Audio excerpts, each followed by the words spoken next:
Tech News Weekly is sponsored by GoDaddy. Get a .com domain name for only $2.49 by using offer code QUEENS at checkout. Starting Tech News Weekly in 3, 2, 1.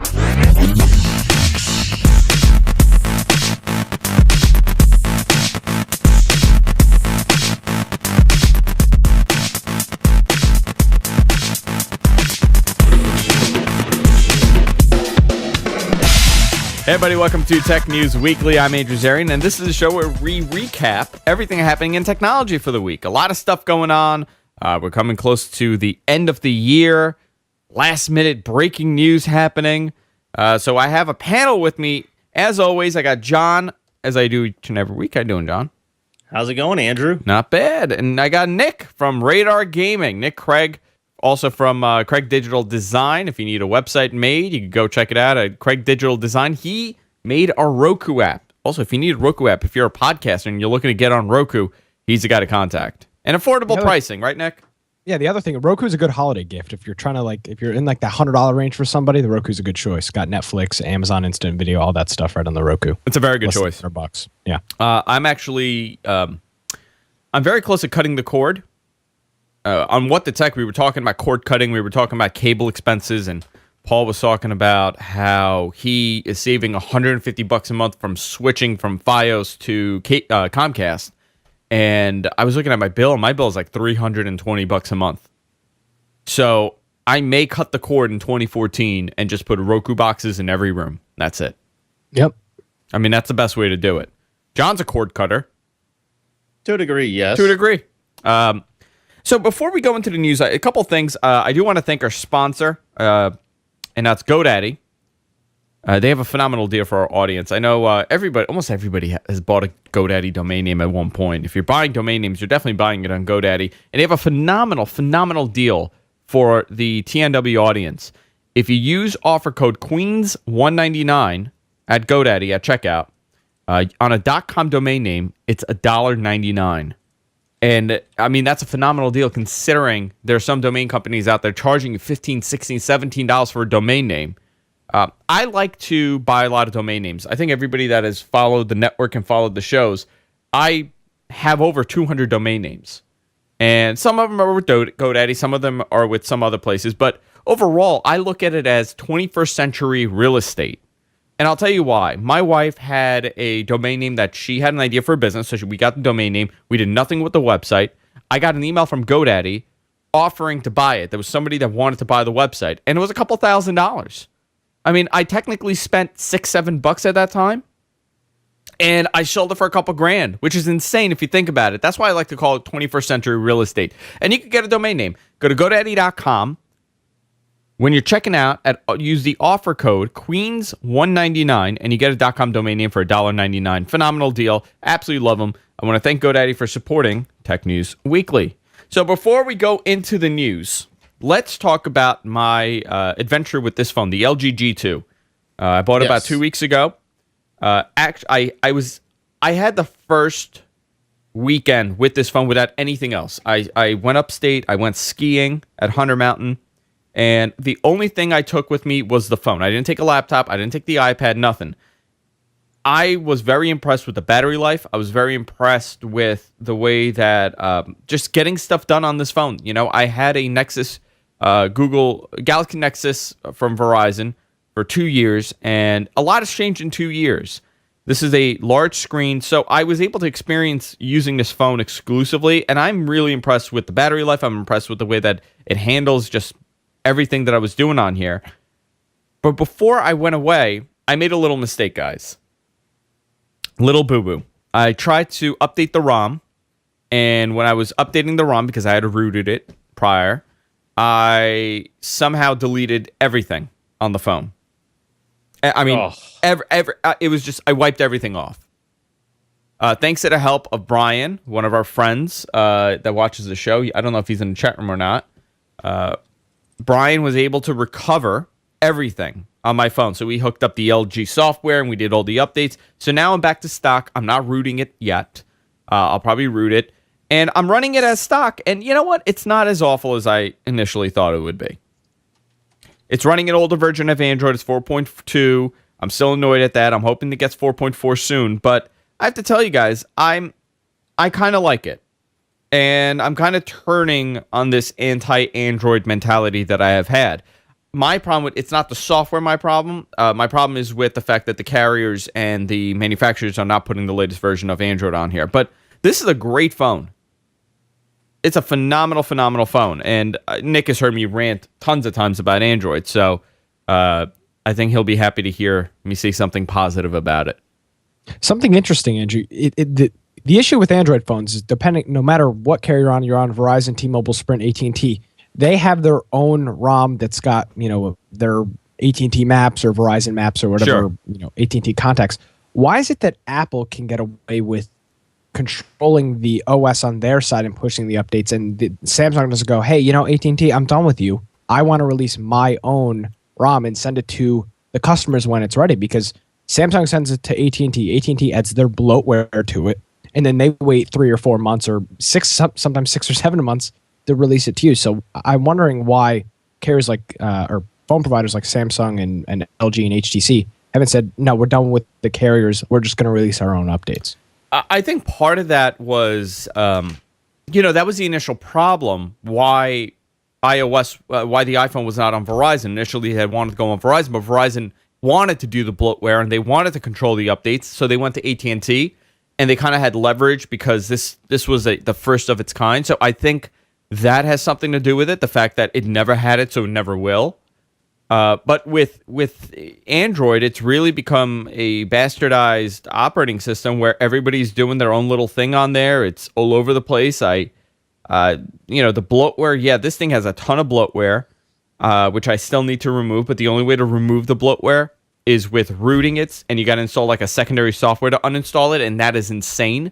And I like to draw a comparison with going and buying a PC, going and buying a laptop, and having all this bloatware on there, but you were not allowed to uninstall it. They block you from uninstalling it. Can you imagine how angry people would be if that was the case? Nobody would buy computers.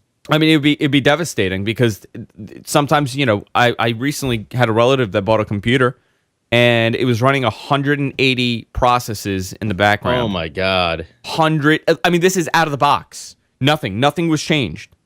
Wow. I set it up for them, and I'm like, well, you know what they do now is that they have all their little programs that they want to run. They want to have their little hard drive protector, their accelerator, their password vault, their service updater, et cetera, et cetera, et cetera. So you end up having 15 programs just from the manufacturer alone. And then you got the 2 antiviruses running there.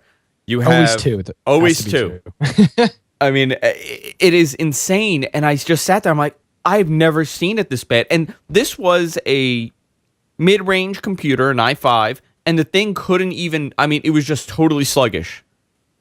180 out of the box. So I, manually went uninstall. I took it out of I went to msconfig. I changed all that stuff. But it is crazy that we have to do that. But on the PC side, you are still allowed to remove this. On Android, you cannot remove the bloatware. Yeah. On top of that, Amazon has put bloatware on this thing also because I bought it from Amazon. Really? Yeah. Because I got that deal on Amazon where the phone was like $39, it has its own bloatware. So you have the Amazon shopping cart, you have Amazon Kindle, Amazon MP3 in the App Store, and Audible, and you cannot remove these items. So what must happen is that LG must send the ROM to Verizon, then Verizon must send it to Amazon, and then Amazon loads it on your phone. That's insane. It's insane, and you can't remove it. That's unbelievably crazy. You have to root this thing in order to remove these things. So the only way to really get a clean OS is buying a Nexus device and getting the Google experience, or going and buying a Google Play device, so from the Play Store. But I like the phone, so I bought it. It's really good hardware. It's the display is beautiful, so I got the phone.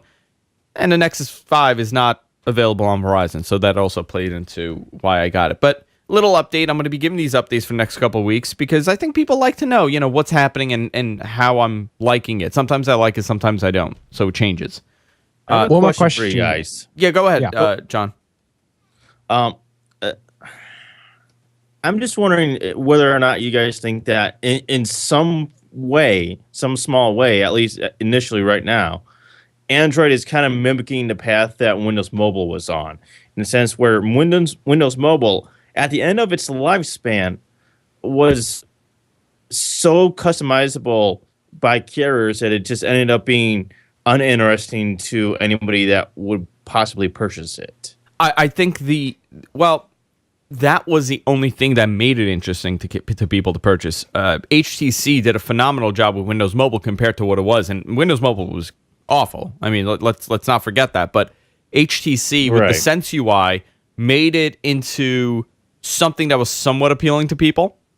I think HP had like a pure experience on theirs, but I think you had to do it with that. I don't think it's necessary to do that with Android, but I do feel that the future of Android is not, this. I don't know if you guys, but like this kind of UI. I think the future of Android is what Amazon is doing with the Kindle. I think that's the future of Android, and I think more of these manufacturers are going to start doing something like that, and I kind of welcome that because it's a very unique experience on each of these devices. But right now, LG's putting their own little thing on there with a launcher. These little subtle changes are not enough to say, wow, that looks really awesome.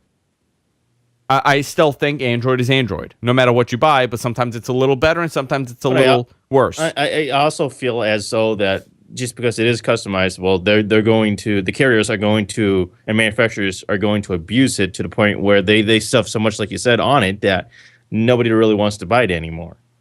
Yeah, I mean, that's a problem. But, I mean, does the average Android user understand the bloatware? I don't think most people go and download apps.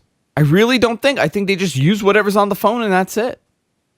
That's crazy. I do think people out there do look for applications. I really do. I have my uncle has a Samsung S4, Galaxy S4, and this guy has never downloaded an app, has no idea how to get an app. He just uses the phone as a phone. Those are people that just are not really sure what a smartphone is to begin with. But you know what? You can't buy a dummy phone anymore. They're expensive. No, they're expensive. It is. You're absolutely right, Nick. It's like 100. I went to Verizon the other day. It was like $140 they're charging you for like a dummy phone. Yeah, and the thing that they're doing with the dummy phones is now the dummy phones are like the work phones. They've got the walkie-talkie and all that stuff built into them. So they're still dummy phones, but they're rigged dummy phones. They've got that like bulletproof case or whatever on the phone. So not just like glass AT&T Razr flip phone anymore. Oh, I miss those days. The Razr. No, the StarTAC was phenomenal. I had a StarTAC. That thing was unbelievable. When I had that phone, I was like, wow, welcome to the future. It was happening.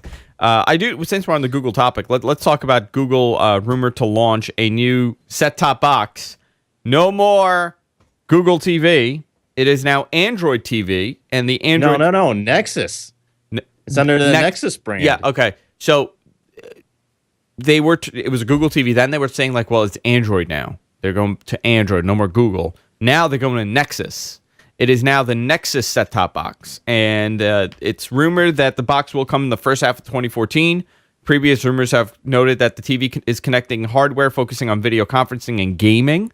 Also, this is gonna be their next future. This is their next device, their set-top box. Here's Google, attempt number 3 at having a set-top box in the living room.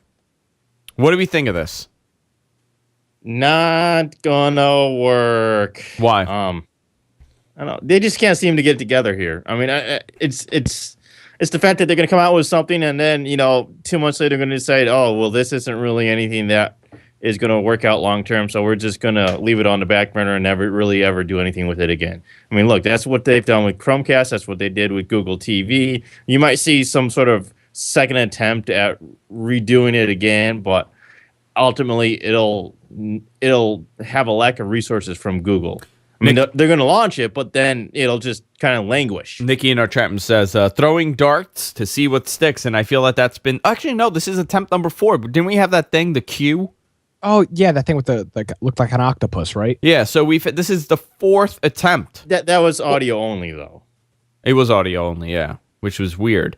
Nick, I mean, you have a Roku. I have a Google TV, and I use Google TV only because of the pass-through that it provides. You don't have to go to another input. It actually works with an HDMI pass-through where it kind of takes over, it skins over whatever you're doing. I like that. That's the only reason why I use it. Again, that's the only reason why I use it. I don't think it offers you anything. And I do feel that the Roku's a much better option, or Apple TV is a much better option. But do they stand a chance with this device? They stand a chance if they keep it updated. I mean, Andrew, you said that's the issue with the Google TV is they made this device, they launched it, and then they just stopped updating it. And like John mentioned, the Chromecast, it's the same thing. They push out these devices, and all right, I don't use my Roku as much up here because I'm sitting in front of my computer, but I feel like every time I turn on my Roku, that may be once a week, once every 2 weeks, there's always a brand new update. There's always something that's changed, and that's what's nice is that there's constantly stuff being updated. But Google will wait a year and a half to push a single update. So that's going to be the real key here is if they can keep the device up to date, then I think it'll do fine and it will compete with the Apple TV and Roku. They're saying that this device will not carry live TV, obviously. I didn't imagine they would. And it is suggested that it's going to be aggressively priced. But how about... So $100. Let's say $100, but let's say this thing, rather than focusing on a television device, it focuses in on gaming. There are a ton of Android games. There's a ton of devices like the Ouya, which is it's Android, correct? Yeah. Yes. And the Ouya has some pretty advanced games considering for what it is. Can Google kind of grab that weird niche market of these Android gaming devices? I think for maybe right now, they possibly could get in the door, but if you guys remember a few weeks ago or even a few months ago, Steam is releasing their Steam Box, which is going to be the low end $300 or $400 machine that does gaming on your TV. So they might be able to squeeze in the door now, but I think after the Steam OS is released and people will have access to play games in the living room, it'll quickly go downhill from there. Yeah, I mean that's the problem with the Steam Box. It's a little pricey, but there is a future for this, and I do think that the future, the target for these type of devices are the casual gamers. When the Xbox came out and when the PS4 came out, the Xbox 360, casual gamers still had to go and buy an Xbox and a PS4 to get gaming, to kind of get that fix. Now, the iPad is out. All these Android devices are out. The iPod Touch, the Android tablets, these are all competing in this market. But there is really no one has claimed king in the living room when it comes to the casual gamer. No. Possibly they That's something can that do something Apple like this. could do. Apple would be really good at that because they already have all these applications for iOS that you could technically just play on your Apple TV, and I don't understand why they don't do something like that because it would be so simple. Why hasn't Apple done it? Why do you think Apple has not really taken control of the living room gaming experience? Because you know what? I do consider the iPad a console. It is a gaming platform, 100%. Why haven't they taken advantage of the living room, Nick? I mean, you're a gamer.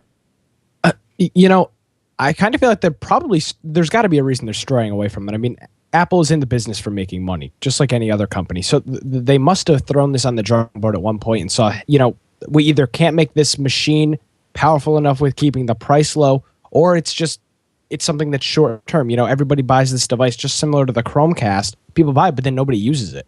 So I think maybe, on the outside, it looks really cool. I can game on my TV, but after 2 weeks, I'm never going to use it again. How about you, John? Why do you think it hasn't happened? In my opinion, I don't think that Apple is really somebody that's into this whole gaming world as much as I think gamers want them to be. They really do let app developers do what they want in terms of games. You don't see Apple creating iOS-specific games just to showcase what they can do on an iOS device. They let app developers do that. So I don't think Apple itself is really interested in any sort of part of the gaming market. It is fair. I mean, you do have a point. Maybe that's what they need to do is get these exclusive titles. I mean, I would... Someone like Nintendo, for example, could benefit from some sort of exclusivity and some sort of deal with Apple. Sure. They have all these... I mean, they developed... there's so much that they could do, and you look at the Wii U, and it's kind of fallen at the... to the side, and nobody really cares about it.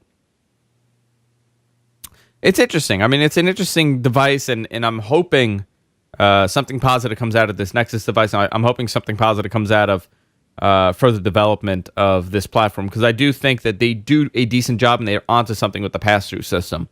But who knows? I agree. Yeah. I agree. I think that in a way is something that is a useful feature for some people. Yeah.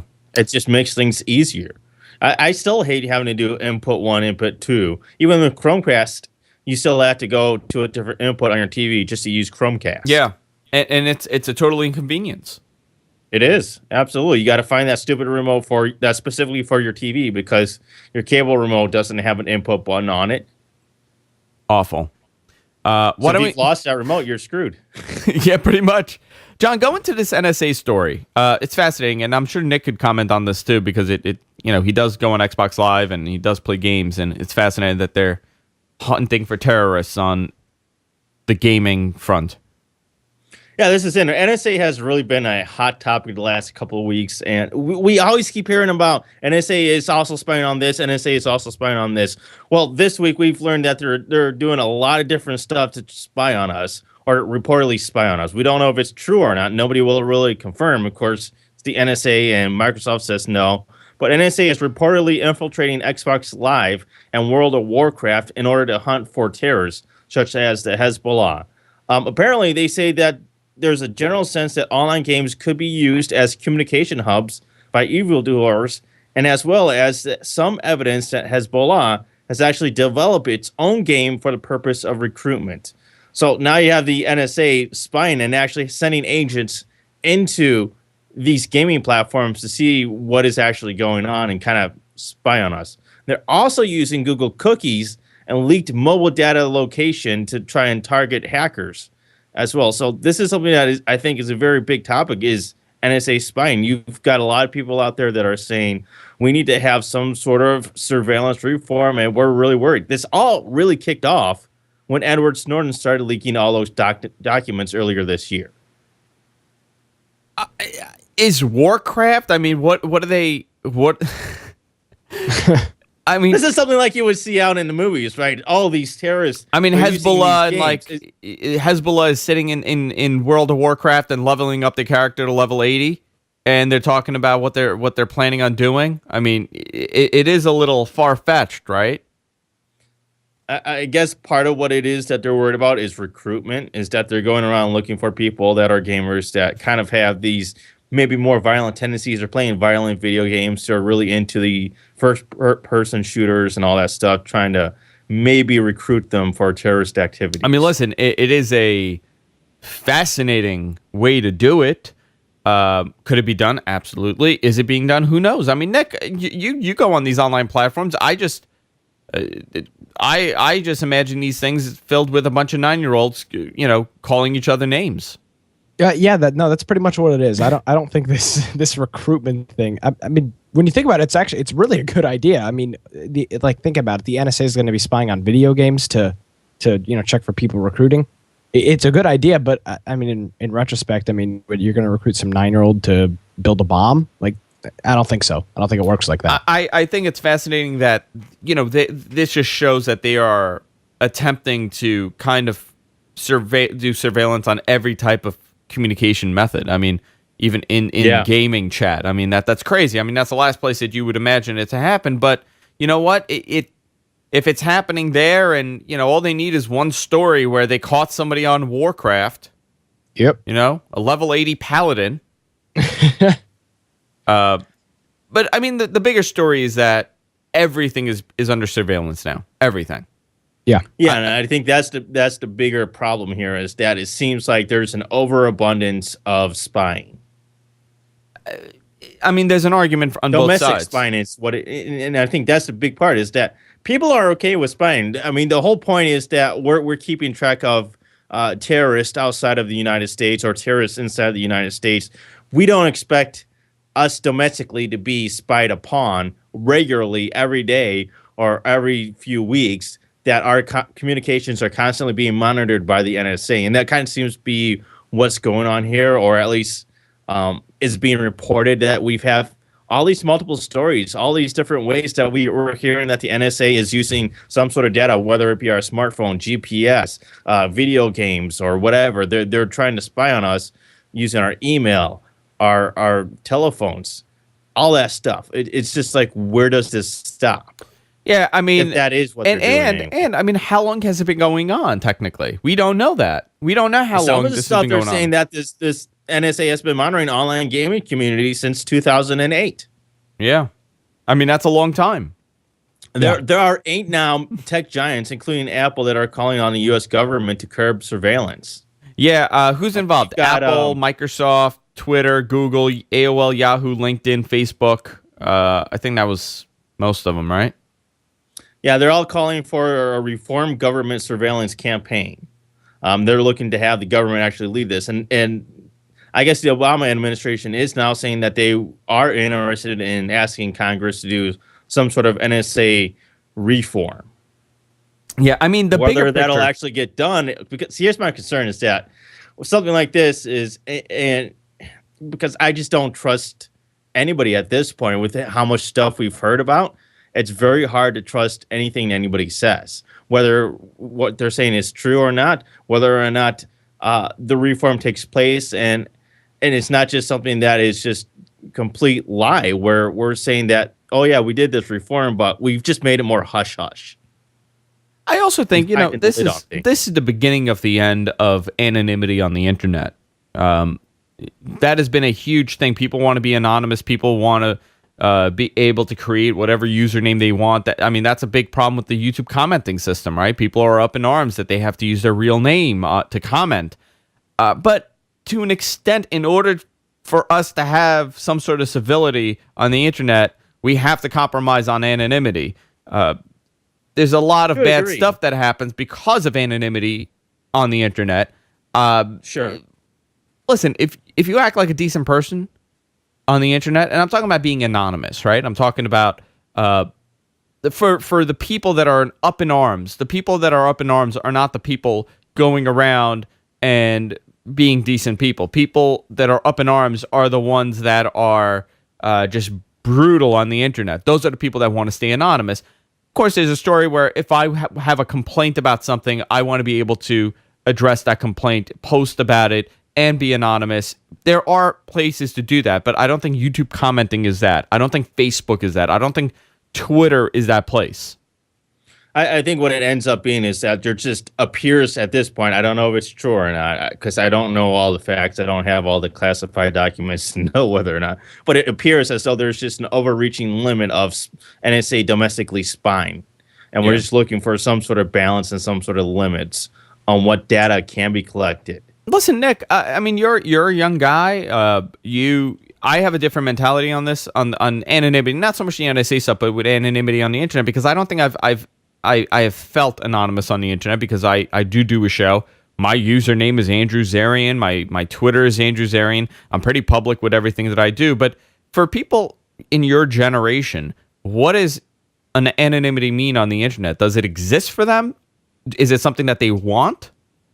It might be something that they want, but in all reality, at the end of the day, it doesn't exist. No matter how much you want to hide that your name isn't Joe Smith, one day the name Joe Smith is going to come out. Somebody's going to, tweet you that or leave a comment on your YouTube video. That stuff comes out. So I know, at least in my generation, I've never expected anonymity on the internet. I've never expected to be 100% anonymous on the internet. It just doesn't work like that. I also think it comes down. Go ahead, John.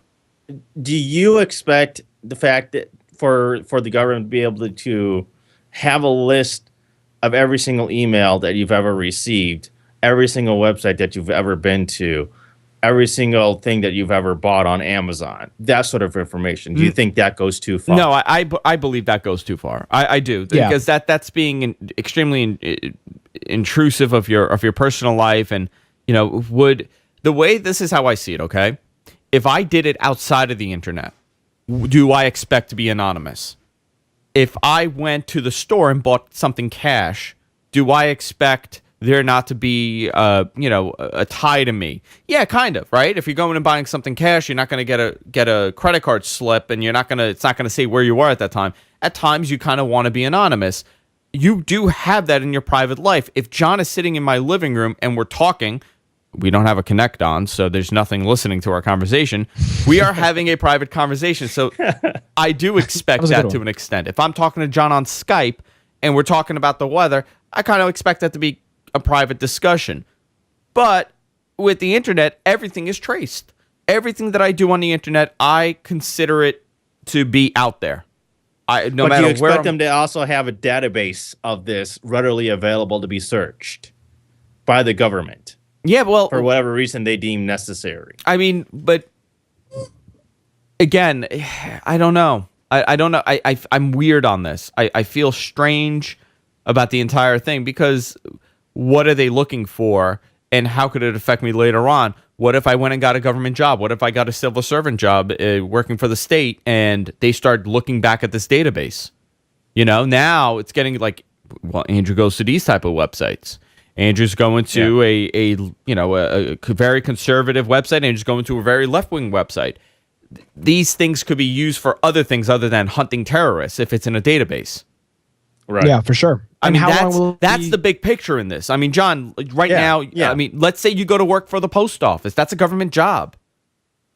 And, okay, fine. Maybe they're going to do your Facebook. Maybe they are going to look at your Twitter. Maybe they are going to look at your online reputation.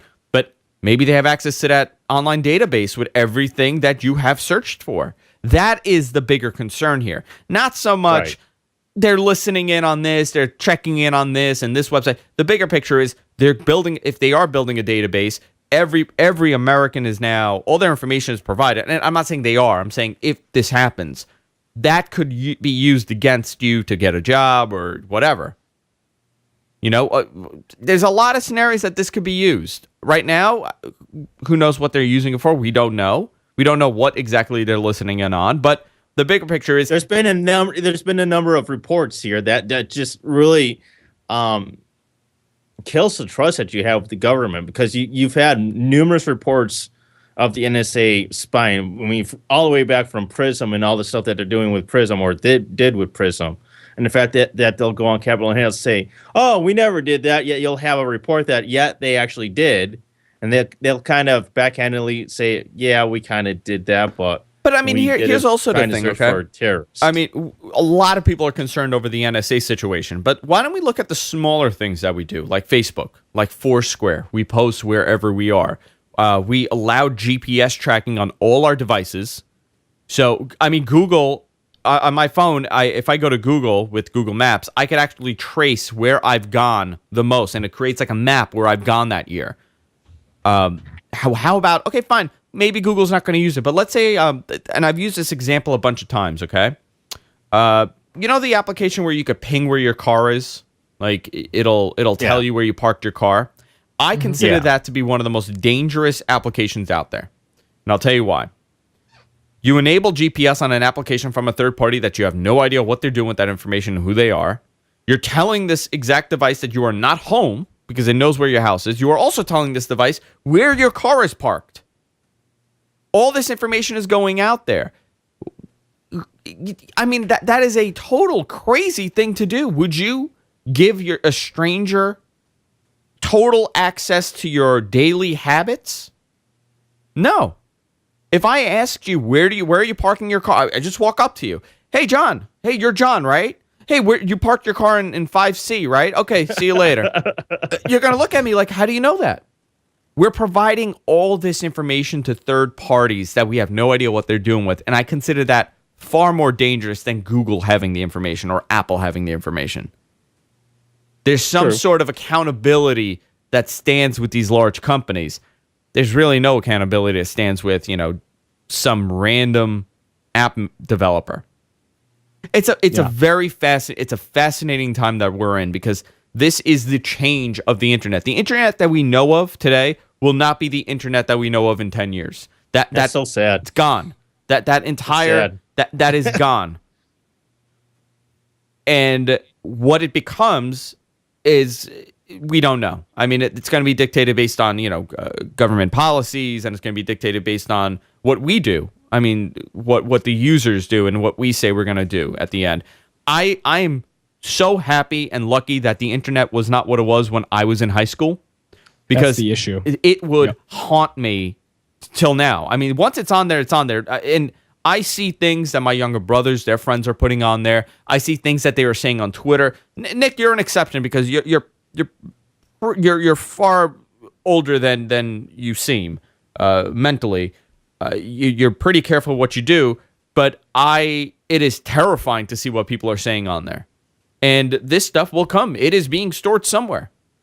Yeah, I was browsing Facebook last night, and somebody posted a picture of weed of them. You're using kidding weed me. on You're Facebook. kidding me. And it's just like, you know, You're telling me some 17-year-old posted a picture of marijuana on the internet. Yeah. And the issue is it's like, you know, Andrew, you're mature enough to know, all right, you know, if I post that on the internet, it's going to come back and bite me. But some 16 or 17-year-old kid has no clue. They don't know that in 25 years when they're trying to get their dream job, they're going to be hit. Hey, do you remember back when you were 16 and you put this on Facebook? I'll give you a perfect example. And it happens to adults too. Go ahead. Go ahead, John. How do you know it's not a prescription that the guy has? Yeah, it could be. Very, very. I live in New York, so I'll give you an example, okay? And then we could go on to another story. But I got contacted by someone that wanted to work with me in some capacity recently. This is a couple of weeks ago, and I looked at the guy's Twitter feed, and it was bizarre. I mean, it was just totally nutty. I mean, it was very extreme stuff he was saying. I'm not going to go into detail, but it was a very extreme type guy. And I looked at, you know, his likes, and I looked at his dislikes, and I looked at what he was saying on Facebook and YouTube, and I want nothing to do with this guy. I don't want to work with this guy. Things like, I mean, in a weird way, it kind of helps you determine who the nut jobs are and who the normal people are and who you kind of would like to work with and who you don't. But you know what? This guy, I don't want to work with you anymore, Andrew. I mean, well, you know way too much. Just all those things I've seen you post on Twitter and Facebook, I no longer want to work with you. You want to talk about my NSA? My NSA is John. John has seen and heard everything. I actually, we have a joke in my house with Jess, my wife. Whatever we do or whatever we type, we always think John is listening. Suncast sees all. He's our big brother. You better give me a raise. I don't know. He sees way too much. But it's a very interesting topic, and I'm glad that we kind of went into detail because this is a hot topic. And it could go both ways. It could get a little political. It could, you know, stay normal, and I'm glad that we kind of stuck to the story. There's also another huge story. Windows 8.2 threshold. A lot of information is coming out. Mary Jo Foley and Paul Thurrott, name dropping, two good friends of mine, posted a couple articles about this topic, and it seems like Microsoft is listening to the masses. And you mean they weren't listening before? No, John, go into the story. What are they adding? What are they removing? All right, so the rumor is that Microsoft is going to actually be adding the actual start menu back to Windows 8 or whatever one of the future versions of Windows 8 is going to be. We don't know if this is going to be Windows 8.2 threshold or if it's going to be a different version, but it sounds like it's going to work out to be the same time. They're saying that it's not going to be in like an update to Windows 8, but it's going to be like the next major version. And that could be in 2015 when we actually see this come through. And this is something that I think people have actually asked for. Yeah, we asked for the start button, but I think people that were real desktop users, real professional type of users that actually have a desktop or a laptop that they use for real work, real projects, not just browsing the internet, that sort of stuff for casual use, but real people for real workplace type of stuff have been looking for their replacement to Windows 7. They don't feel that Windows 8 really is that. So it seems like Windows or Microsoft is really going to finally add back the start menu that we're looking for to try and merge the new Metro interface with Windows 7 as we kind of know it today. Yeah, and Paul on Wednesday was saying that there are hints that you will be able to run Metro apps within desktop. So that would be really cool, and that's something that he mocked up. What? A year and a half ago? No, 2 years ago. I gotta find that mock-up. Do you have that mock-up? No, but I remember it. Yeah, I remember too. I absolutely remember that. I thought that was something that was brilliant. and that's one of my main complaints is that, like I said last week, Windows 8 is kind of a Jekyll and Hyde interface where you have these two competing interfaces that can be extremely jarring because they are completely different in the terms that the way that they look and the way that you utilize them. You don't use either interface in any of a similar fashion whatsoever. And that's, I think, kind of a big problem for somebody that's on a desktop that primarily uses a desktop. Yeah. Is that they're still, I mean, yeah, people say that, well, I don't ever use the Metro interface, but I still think that for the large part, there's a lot of people out there that do try to use the desktop as much as they can. It needs to get smarter. To use Metro. It needs to get smart in the sense that I feel Metro is phenomenal on a tablet device. I just do not see the need for Metro on a desktop or a laptop. I don't see the need.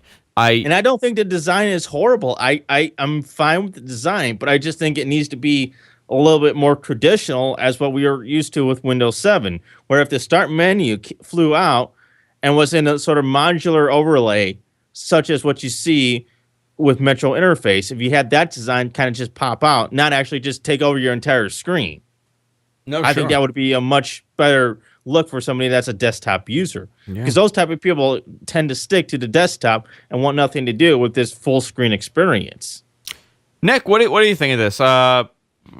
8.2 possibly bringing back all the features that we asked for 2 years ago. It'll be nice. Over the past 6 or 7 months, I've had a few family members get Windows 8 laptops, and like you said, Andrew, Metro's great. On a tablet, it's great on a tablet. But when you're when I'm trying to explain to my grandfather that no, you have to click on these things, he's like, I have a tablet to do this. Why am I clicking on a weather icon that's 3/4 of my screen?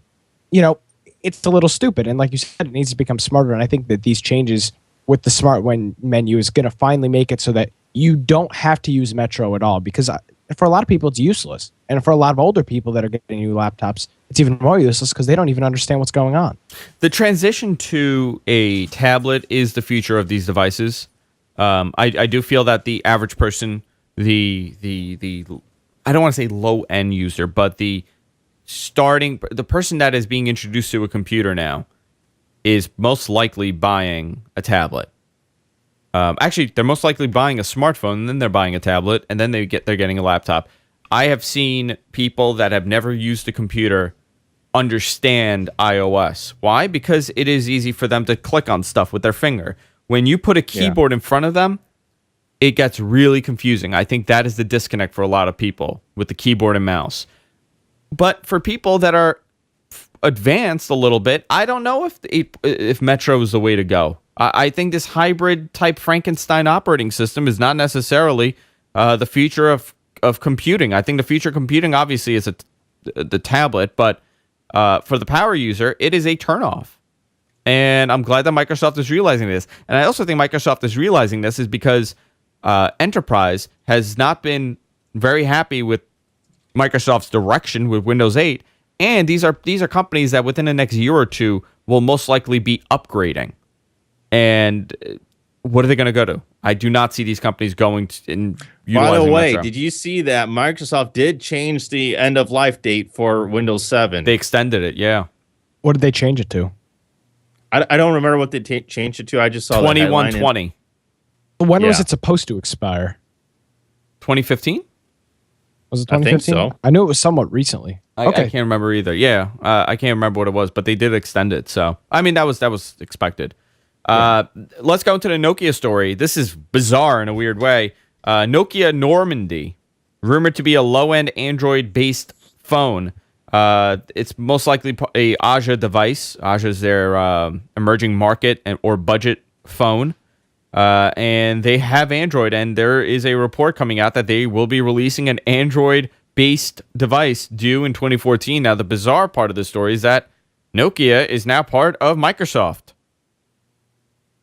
You know what? These Nokia devices are beautiful, and they may do a decent job with it, but I don't make this out to be that big of a deal. I do think that this is going to be, emerging markets. It may not even be put out, but the cool thing is they are not taking the HTC approach, the Samsung approach, the LG approach with this thing. They're taking the Amazon approach where this thing will not be recognizable. They are just using the core fundamentals of Android, and they are building on top of that. Kind of goes back to what we were saying earlier. Yeah, I think if this device does end up coming out, it's going to be in those emerging markets. It's not going to be United States, Canada, Europe. I mean, I'd love to get my hands markets. on It's going to be like India, those type of places. No, I'd love to get my hands on something like this. It's a cool concept, but I don't make it that big of a deal as people are making it out to be. But the big deal here is that it's Nokia doing Android, which is something that people kind of rumored and kind of wanted or lusted for a while now. Is that they kind of thought, maybe Nokia should go and just do the Android route and not do Windows Phone. Or maybe they should also do Android and Windows Phone. Why didn't they try doing an Android device and see how that goes? And here it is. It appears that they may be doing just that.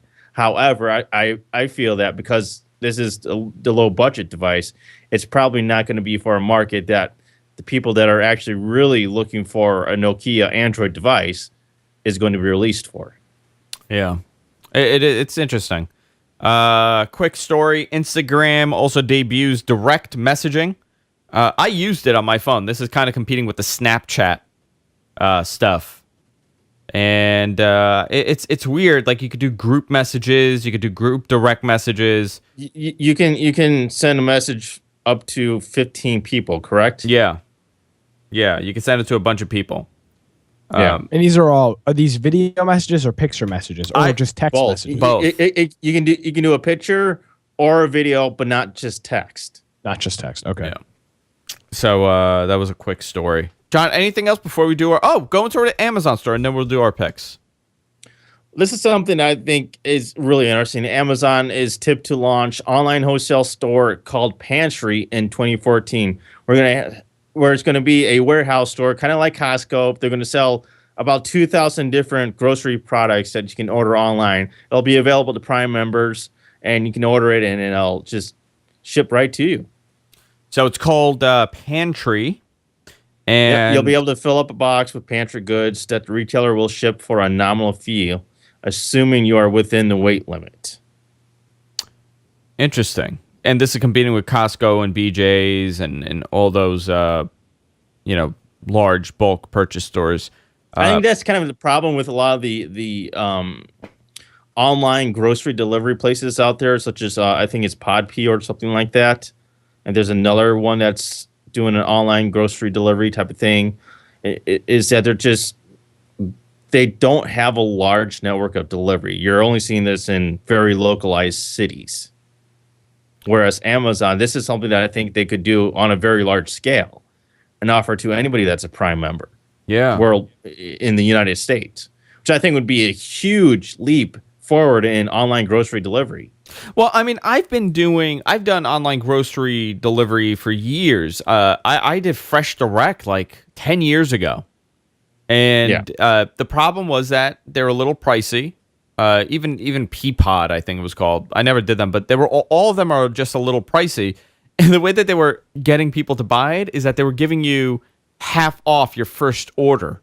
So people were just constantly, at that time, I don't know if they still do, but at that time, they were just buying it for the first time and using other people's names and relatives' names and ordering it to the house for a long time. But I think Amazon would be able to handle something like this, an online delivery system for groceries and home goods. They can deliver it by drones. Yeah. The issue is Here's pricing. your lettuce. They just drop it. I think what they should do is just bring the drone and just like turn the thing over, and here comes lettuce, cabbage, celery, everything it's flying from the sky. You know what you're talking about? You're talking about Claudia with a chance of meatballs. Yeah, then. that's exactly what it is. That's how it all starts.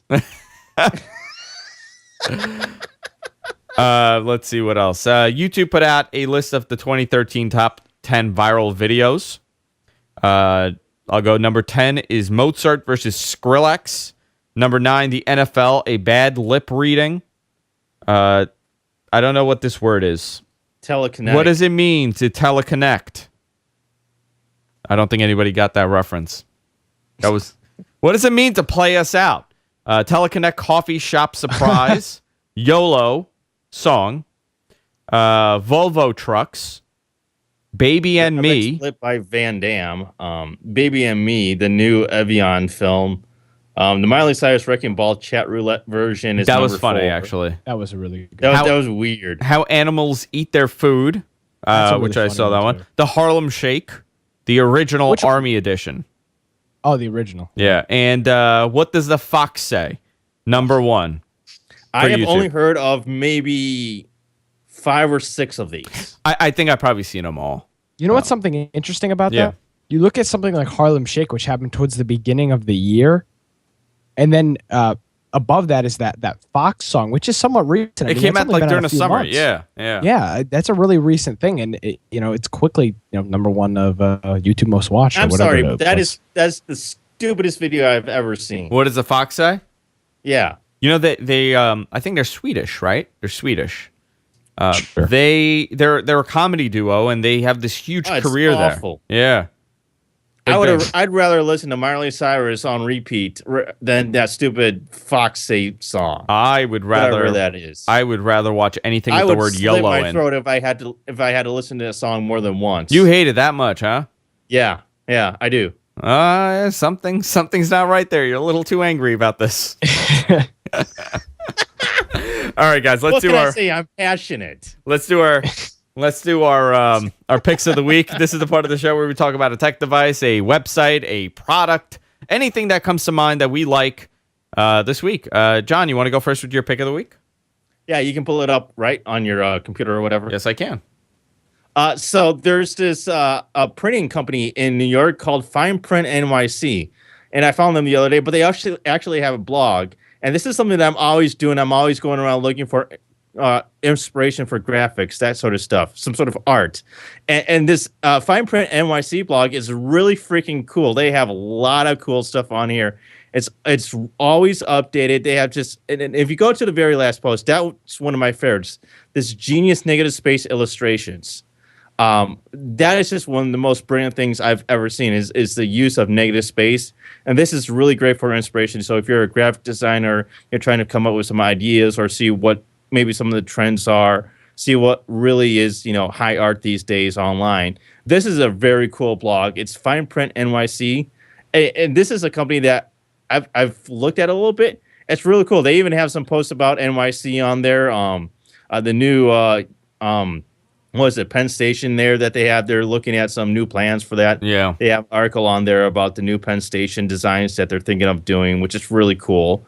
They even have a post on there about the history of NYC from the late 1700s all the way to like 1930. They have tons of photographs, which is extremely cool. So if you're looking for like inspiration and just very cool articles about NYC, this is a very interesting blog. And it's a company, they actually had an error on their website that I noticed and I emailed them about. And this was at like almost 1 a.m. in the morning. And within 15 minutes, they emailed me back saying that it was fixed. Wow, that's so this great. is a very cool company that has a very interesting blog. So if you're looking for very high quality printing, they can do that. But their blog is absolutely amazing. And I just love looking at their blog every single day because they have such great blog posts for just, inspiration, just anything. If you're interested in art and graphics and NYC in general, you got to check out the Fine Print NYC blog. And that's at fineprintnyc.com/blog. Very cool. Very nice pick. I like that one. I'll go next. Nick is going to go last. It's the holiday season. A lot of people are buying toys for themselves. They're buying toys for people. By toys, I mean tech stuff. And I'm looking at a new SSD drive. It's crazy how low the prices have gotten over the last year for SSD drives. And if you have, and this is one thing that I stress, if you have an older laptop, or you have an older computer that is just not cutting it like it used to, it's sluggish, you're thinking about, you want to expand the life a little bit. You just want to give it a little bit more boost. Get an SSD drive. I'm telling you, it changes everything. It is a tremendous increase in speed and in page load and in just copying files. I found one. I found actually dirt cheap one. I was just going on there today and I was looking at SSD drives and I found one for $79. It's a Kingston Digital 120 gig SSD now V300 SATA 3, 2.57 millimeters in height. It is 120 gig SSD for $79.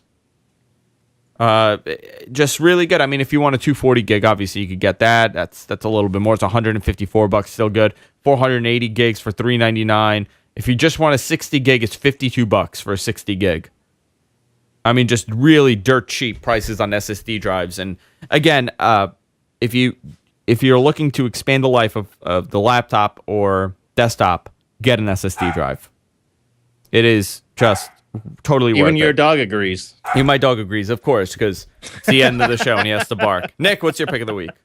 So my pick of the week this week is something called the Easy Macro, and I'm showing this up here. It's a macro photography lens for your smartphone, and it kind of just looks like a rubber band with some lens on it, and that's exactly what it is. It's a macro photography lens for your smartphone. You can take pictures like you would with like a lens for macro photography, and it just slides over, as you can see in those pictures, the camera on any smartphone.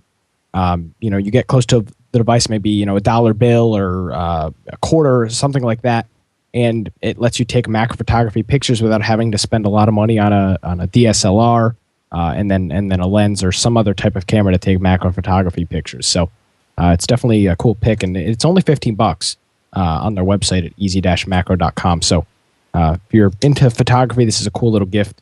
And it's only $15. So how's the quality on it? Oh, it's amazing. Unbelievable. I got these products. I saw some pictures and I was like, they look okay. And then I got it and used it myself, and it was just unbelievable. That's cool. Pretty much really a rubber cool. band with a lens on it. Yeah, that's exactly what That's it is. really cool. Awesome. Yeah. $15, not bad. All right, guys, that was a fun show. I had a lot of fun doing it. We're at the end of the show, guys. If you want to support the GFQ network, do so by using our Amazon affiliate link. You could do that by going to gfq.co/Amazon. That's gfq.co/Amazon. Or if you're watching live right now, there's a little Amazon button on the side. Just click on that. Just give it a click, and it stores it for a day or two, or whenever you're purchasing it, you can just go and click on that too. What I tell people, go to gfq.co/Amazon, then bookmark it, or put in your little toolbar, or like status bar, whatever you call it. And click on that. I use Nick's all the time. Nick has one too, and we do this little trade. He uses mine, I use his. That's how it works. There you It's a huge help, and I'll tell you why. A lot of people are using that Amazon affiliate link, and we are able to do our upgrades in studio based on what you guys are buying. We need to get another camera in here for another shot.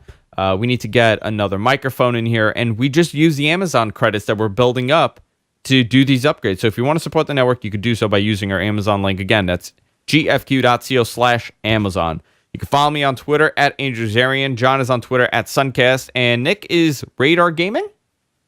That's me. It's Radar Gaming on Twitter? No, it's Gamecast Live. Gamecast Live on Twitter. Gamecast Live on Twitter. If you need a Roku app developed, Nick is a guy to contact at craigsdigitaldesign.com. That's craigdigitaldesign.com. He also does websites, SEO, content management, all that stuff. So check it out. Hey, guys, it was a great show. I had a phenomenal time. We're approaching the end of the year, and I really appreciate everybody tuning in. Remember to subscribe to us wherever podcasts are available, and we will see you all next week on Tech News Weekly. Good night, everybody.